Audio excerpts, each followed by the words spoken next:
আসসালামু আলাইকুম, কেমন আছেন সবাই।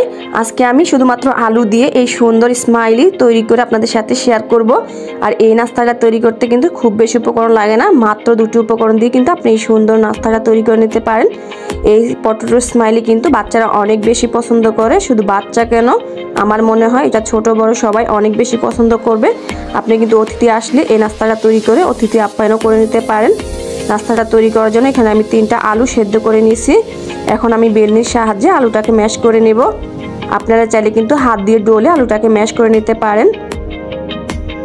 এখানে কিন্তু আলুটা অবশ্যই খুব ভালো করে ম্যাশ করে নিতে হবে।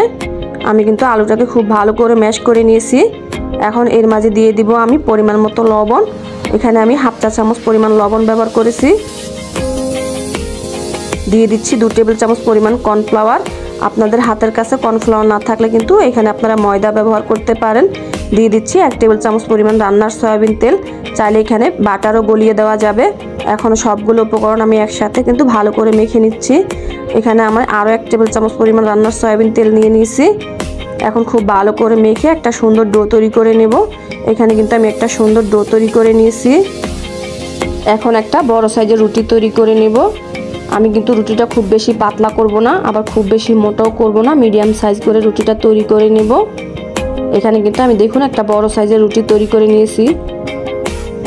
আর একটা কুকি কাটার নিয়েছি, আমি ছোট সাইজের কুকি কাটারটা নিয়েছি। এখন আমি গোল গোল করে কিন্তু বিস্কুটের মতো তৈরি করে নেব।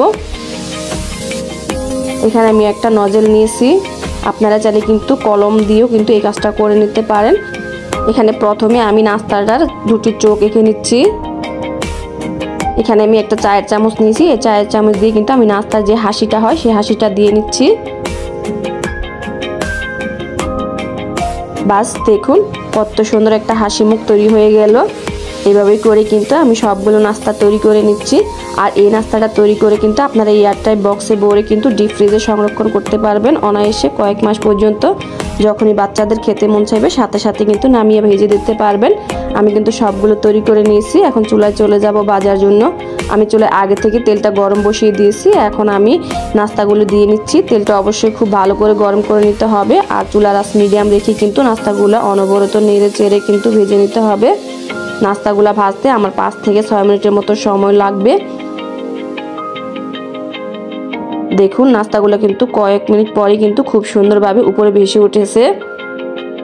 আর দেখতে কতটা সুন্দর লাগছে আপনারা দেখে নিশ্চয়ই বুঝতে পারছেন। আমি নাস্তাগুলোকে অনবরত নেড়ে চেড়ে 5 থেকে 6 মিনিটের মতো ভেজে নিয়েছি। আর দেখতে কত সুন্দর হয়েছে দেখুন। এখন আমি তেল থেকে উঠিয়ে নিচ্ছি। আর বাকি যে নাস্তাগুলো ছিল সেগুলোকে আমি এইভাবেই ভেজে নেব। বাস তৈরি হয়ে গেল আমাদের ঝটপট আলু দিয়ে সুন্দর হাসি মাখা মুখ। দেখুন দেখতে কত সুন্দর হয়েছে। আর আমার তো মনে হয় এভাবে নাস্তা তৈরি করে বাচ্চাদের টিফিনে দিলে বাচ্চারা কিন্তু অনেক বেশি পছন্দ করে খেয়ে নেবে। আর বাসার সবাইও আশা করছি অনেক বেশি পছন্দ করবে। আশা করছি ভিডিওটা ভালো লেগেছে। ভালো লাগলে একটা লাইক দিয়ে দিবেন আর চ্যানেলটাকে সাবস্ক্রাইব করে দিবেন। আজকের মতো এখানে বিদায় নিচ্ছি। আবারও দেখা হবে নতুন কোনো ভিডিও নিয়ে। সেই পর্যন্ত সবাই ভালো থাকবেন। আল্লাহ হাফিজ।